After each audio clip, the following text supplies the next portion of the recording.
नमस्कार, मैं हूं आपके साथ रितिका शर्मा और आप देख रहे हैं एशियन भारत। आपका स्वागत है हमारे खास कार्यक्रम एशियन रिपोर्टर में। नेताओं की अनर्गल बयानबाजी अक्सर चर्चाओं का विषय रहती है और अशोकनगर में भी अब इस तरह की बयानबाजी शुरू हो गई है। दरअसल चंदेरी विधायक जगन्नाथ सिंह रघुवंशी द्वारा जिला पंचायत अध्यक्ष के पत्र जारी करने के बाद अनर्गल बयानबाजी की है। इसके साथ ही अशोकनगर की राजनीति में कुत्तों की एंट्री हो गई है।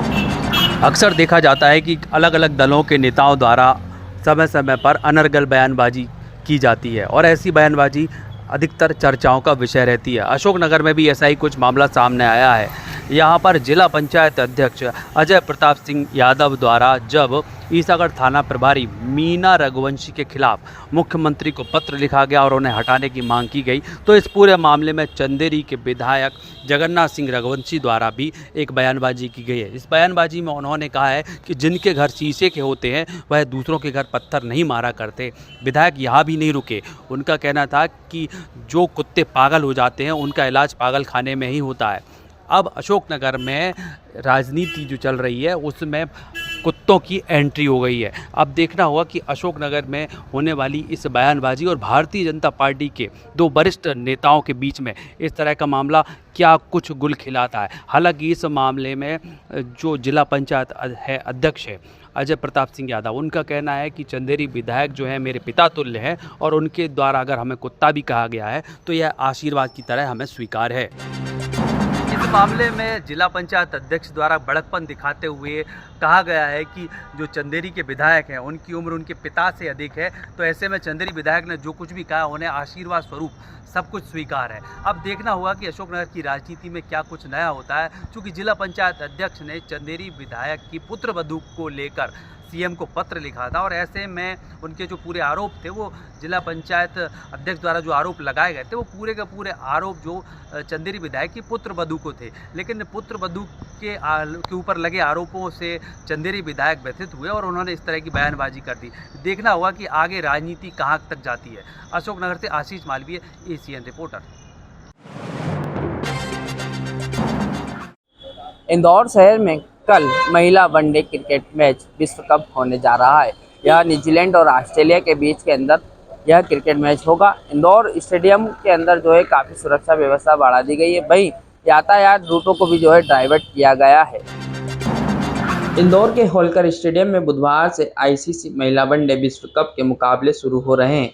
28 साल बाद इंदौर को इस बड़े टूर्नामेंट की मेज़बानी का मौका मिला है। 1 अक्टूबर को ऑस्ट्रेलिया और न्यूजीलैंड के बीच पहला मुकाबला खेला जाएगा। शहर में उत्साह का माहौल है और प्रशासन ने पूरी तैयारियां कर ली गई हैं। वहीं वाहनों के रूट डाइवर्ट किए गए हैं। ट्रैफिक पुलिस ने दर्शकों की सुविधा को ध्यान में रखते हुए मार्ग डाइवर्ट किए हैं। लेंटन चौराहे से जंजीरवाला चौराहे तक का रास्ता दोपहर 1 बजे से मैच समाप्ति तक बंद रहेगा। मैच खत्म होने से 1 घंटे पहले यहाँ से केवल एक तरफ का ट्रैफिक चलेगा। MG road, racecourse road, Bhandari bridge और राजकुमार ब्रिज पर लोडिंग वाहनों का प्रवेश पूरी तरह प्रतिबंधित रहेगा। रीगल तिराहे से मधुमिलन जाने वाले वाहन डाइवर्ट होंगे। गीता भवन से घंटाघर आने जाने वाले वाहन ढक्कन वाला कुआ मार्ग से गुजरेंगे। मालवा मिल से जंजीरवाला चौराहा जाने वाले वाहनों को पाटलिपुरा होकर एवी रोड का उपयोग करना होगा। वहीं विजयनगर से आने वाले ट्रैफिक एलआईजी पाटलिपुरा और कुटकर्णी भट्टा होकर मरीमाता पहुंचेंगे। इंदौर होलकर स्टेडियम के अंदर कल ऑस्ट्रेलिया और न्यूजीलैंड के बीच महिला क्रिकेट टीम का मैच होने जा रहा है।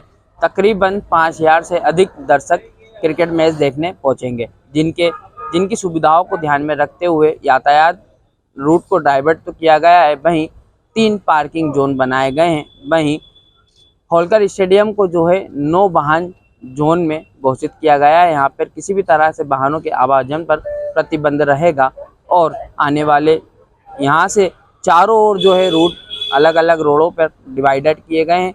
कल वाहन चालकों को निकलने के लिए दूसरे मार्गों का उपयोग करना रहेगा। एशियन भारत से जय सिमरिया, वीडियो जर्नलिस्ट अर्पित शाह के साथ। पुलिस के नेतृत्व में नशे के खिलाफ लगातार कार्रवाई चल रही है। जी हां, मंदसौर जिला पुलिस अधीक्षक विनोद कुमार मीणा के नेतृत्व में मंदसौर जिले के सभी थानों में लगातार कार्रवाई चल रही है। कहीं डोडा, कहीं अफीम की लगातार गतिविधियों पर रोक लगाई जा रही है। लेकिन वहीं सुवासरा थाना क्षेत्र के हंसपुरा का एक वीडियो वायरल हुआ है, जिसमें कुछ युवक और युवतियां नशा करते हुए देखे गए। उनको ग्रामीणों द्वारा पकड़कर पुलिस के हवाले किया गया। ग्रामीणों का आरोप था कि लगातार हमारे द्वारा सुवासरा थाने को अवगत कराया गया, लेकिन अभी तक हमारे इस गाँव में कोई कार्रवाई नहीं हुई और लगातार ड्रग्स का अड्डा बनाते जा रहे थे। उसके खिलाफ हमने आज ये कदम उठाया और इन युवक और युवतियों को पकड़कर हमने पुलिस के हवाले किया। पूर्व में भी सुवासरा नगर नशे के खिलाफ बन रहा है। ऐसे में पुलिस अधीक्षक विनोद कुमार मीणा के निर्देशन में लगातार कार्रवाई तो चल रही है, लेकिन सुवासरा थाने के अंतर्गत आने वाले गांवों में आज भी नशे के कारोबार बढ़ते हुए दिखाई दे रहे हैं। उस पर अंकुश लगाना जरूरी है। मंदसौर से हिम्मत सिंह चौहान। धार्मिक नगरी ओंकारेश्वर मध्य प्रदेश के 2 ज्योतिर्लिंग उज्जैन एवं ओंकारेश्वर सिंहस्थ 2028 की तैयारियों को लेकर अधिकारियों का लगातार ओंकारेश्वर आगमन हो रहा है। नवागत एसडीएम पंकज वर्मा आज ओंकारेश्वर पहुंचे, तो वहीं सृष्टि देशमुख गोड़ा अपर कलेक्टर ब्रह्मपुर से खंडवत तबादला होकर ओंकारेश्वर पहली बार दोनों अधिकारी पहुंचे। पुनासा एसडीएम शिवम प्रजापति द्वारा सिंहस्थ 28 की तैयारियों को लेकर श्री जी ज्योतिर्लिंग मंदिर ओंकारेश्वर गर्भगृह मंदिर परिसर के साथ जूना महल, जहां पर निर्माण कार्य चल रहा है, घाटों का भी अवलोकन कराया गया। अधिकारियों द्वारा आवश्यक दिशा निर्देश दिए गए। मेरे पीछे मैं दिखाना चाहूंगा कि ओंकारेश्वर ज्योतिर्लिंग मंदिर चढ़ावे के जो फूल बसते हैं उससे धूप बत्ती व अगरबत्ती का निर्माण किया जाता है। अधिकारियों द्वारा यहां आकर एनजीओ द्वारा संचालित तमाम इन चीजों का भी बारीकी से अवलोकन किया। ओंकारेश्वर ज्योतिर्लिंग में इन दिनों अभी भीड़ भाड़ कम है, गर्भगृह भी खाली पड़े हुए हैं, श्रद्धालुओं को शांतिपूर्ण तरीके से दर्शन हो रहे हैं। आने वाले श्रद्धालुओं को और भी अच्छे से दर्शन हो, इस प्रकार अधिकारियों द्वारा सिंहस्थ 28 की तैयारियों को लेकर लगातार निरीक्षण किया जा रहा है, अवलोकन किया जा रहा है। मैं पीछे घाट दिखाना चाहूंगा। ओंकारेश्वर के प्रमुख घाट जिनका निर्माण कार्य सिंहस्थ 28 को लेकर किया जाना है, यहाँ पर घाटों की वर्तमान स्थिति बद से बदतर बनी हुई है। चट्टानों पर लोग स्नान कर रहे हैं, तो वहीं सिंहस्थ 28 में जहां करोड़ों रुपए के पैकेज मध्य प्रदेश की मोहन सरकार द्वारा दिए जा रहे हैं, उन तमाम निर्माण कार्य अब युद्ध गति से चलेंगे। संभावित स्थानों का निरीक्षण व अवलोकन किया गया तथा आवश्यक दिशा निर्देश अधिकारियों को दिए गए। एशियन भारत के लिए ओंकारेश्वर से ललित दुबे।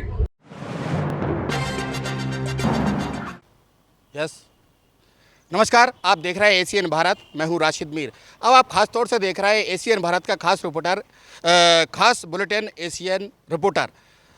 मध्य प्रदेश के रायसेन में जिला सड़क सुरक्षा समिति की बैठक रायसेन कलेक्टर अरुण कुमार विश्वकर्मा ने ली और उसकी अध्यक्षता भी कार्यक्रम की अध्यक्षता रायसेन कलेक्टर अरुण कुमार विश्वकर्मा ने की है। और मैं यहाँ पर बता दूं, उनके साथ रायसेन एसपी पंकज कुमार पांडे, अतिरिक्त पुलिस अधीक्षक, संयुक्त कलेक्टर, अपर कलेक्टर भी मौजूद हैं। और ऐसे में मैं सबसे बड़ी दिलचस्प बात जो बता दी, जो डेंजर जोन्स हैं, हॉट स्पॉट हैं, उसको लेकर भी विस्तार से कलेक्टर ने जानकारी ली है। और उनके साथ जो मौजूद हैं रायसेन एसपी पंकज कुमार पांडे, वो भी मौजूद हैं। लगातार मॉनिटरिंग की जा रही है।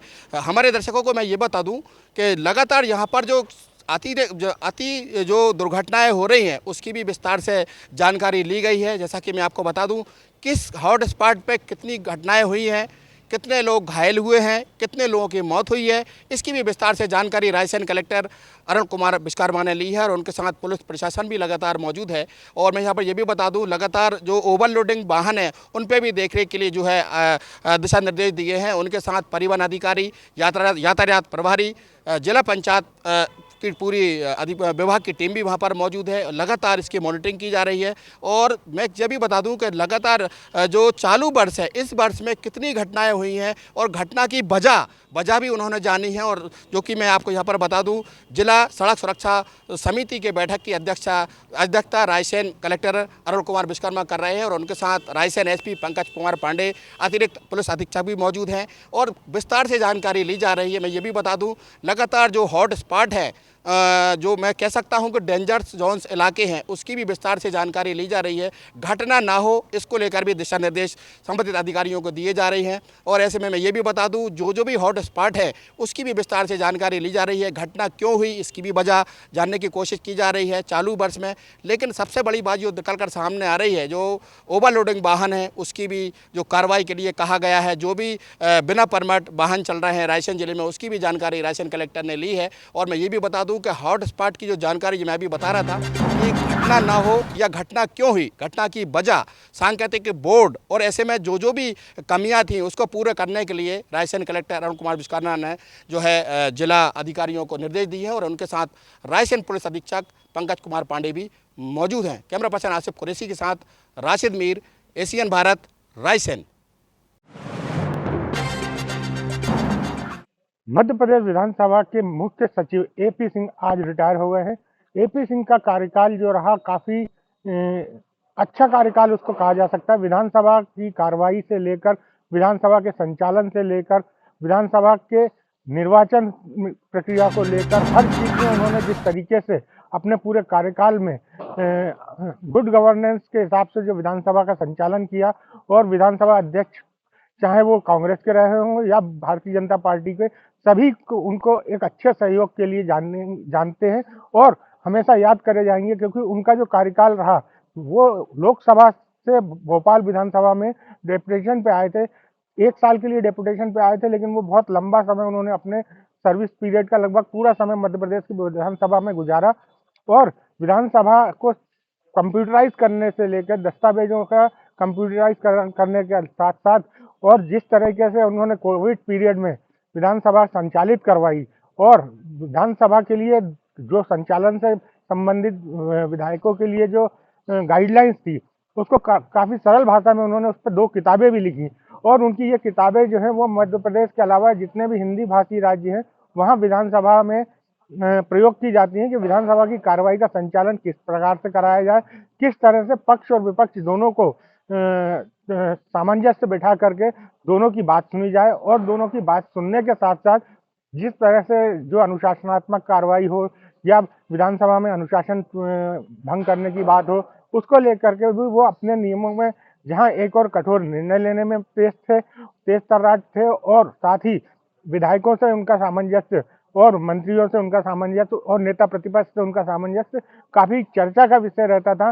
विधानसभा की कार्रवाई के दौरान वो लगातार मीडिया को भी पूरा अटेंशन देते थे और साथ में उनके साथ भी वार्तालाप करते थे कि खबरों को किस तरीके से प्रकाशित करना है, क्या खबरें कैसे आनी है, इन सबको भी लेकर वो समय समय पर मीडिया के साथ बातचीत करते रहते थे। तो कुल मिलाकर मध्य प्रदेश विधानसभा में बहुत लंबे समय तक अपनी सेवाएं देने के बाद और मध्य प्रदेश विधानसभा को कुछ नए आयाम प्रदान करने के बाद आज उनका रिटायरमेंट हो गया। और मध्य प्रदेश के अभी के जो विधानसभा स्पीकर हैं नरेंद्र सिंह तोमर, आज वो स्वयं उनके रिटायरमेंट के कार्यक्रम में शामिल हुए। उन्होंने बताया कि उनका कार्यकाल, क्योंकि जब वो यहाँ आए थे मध्य प्रदेश विधानसभा में तो वो काफ़ी कम उम्र के अधिकारी थे, और नरेंद्र सिंह तोमर उस समय विधायक थे, विधायक के बाद वो मंत्री बने, वो नेता प्रतिपक्ष भी रहे। उन्होंने, नरेंद्र सिंह तोमर ने भी उनकी भूरी भूरी प्रशंसा की और कहा कि उनका कार्यकाल हमेशा एक अच्छे कार्यकाल के रूप में याद किया जाएगा। मध्य प्रदेश विधानसभा में जो नवाचार हुए, जो भी नई स्थितियां बनी और जो भी नए नवाचार मध्य प्रदेश विधानसभा ने किए, और जिनके लिए आज खाली मध्य प्रदेश में ही नहीं आसपास पूरे देश में मध्य प्रदेश विधानसभा के नवाचारों को लेकर चर्चा की जाती है, वो सभी एपी सिंह साहब के निर्देशन में ही हुए। और इसके लिए उन्होंने उनको उनके आगे के भविष्य के लिए, स्वास्थ्य के लिए शुभकामनाएं भी दी। एशियन भारत के लिए भोपाल से पंकज अग्निहोत्री, कैमरामैन हेमंत यादव के साथ। फिलहाल इस रिपोर्टर में इतना ही। आप देखते रहिए एशियन भारत।